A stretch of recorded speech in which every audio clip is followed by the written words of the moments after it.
यांनी काँग्रेस सदस्यत्वाचा राजीनामा दिलेला आहे। आताची महत्त्वाची बातमी, अशोक चव्हाणांनी काही वेळापूर्वीच राहुल नार्वेकर यांची भेट घेतलेली आहे आणि त्यानंतर अशोक चव्हाण यांनी काँग्रेस सदस्यत्वाचा राजीनामा दिलेला आहे। नाना पटोले तातडीने दिल्लीसाठी रवाना झाले, तिथे हायकमांडशी ते चर्चा करणार आहेत।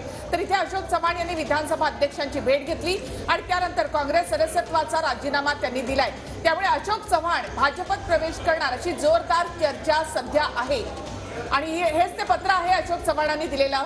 अशोक चव्हाण यांनी काँग्रेस सदस्यत्वाचा राजीनामा दिलेला आहे। आज सकाळी अशोक चव्हाण यांनी नार्वेकर यांची भेट घेतली आणि यावेळेला त्यांनी सदस्यत्वाचा राजीनामा दिलेला आहे आणि हेच ते पत्र आहे जे अशोक चव्हाण यांच्याकडून नार्वेकरांना देण्यात नाना पटोले यांच्याकडे हे पत्र अशोक चव्हाण यांनी दिलेलं आहे आणि काँग्रेसच्या सदस्यत्वाचा राजीनामा त्यांनी या ठिकाणी दिलेला आहे। तर नाना पटोले यांना हे पत्र दिलंय। मी 12/2/2024 पासून माझ्या इंडियन नॅशनल काँग्रेस या पक्षाचा सदस्यत्वाचा राजीनामा सादर करीत आहे। आपला विश्वासू अशोकराव शंकरराव चव्हाण, असं हे पत्र आहे।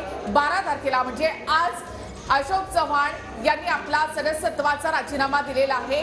तर ठाकरे गटाचे अंबादास दानवे आपल्यासोबत जोडले गेले फोन लाईनवर। अंबादास दानवे, अशोक चव्हाणांचं हे पत्र आहे, त्यांनी आपल्या सदस्यत्वाचा राजीनामा दिलाय, सध्या ते भाजपत प्रवेश करतायत अशी सध्या चर्चा आहे।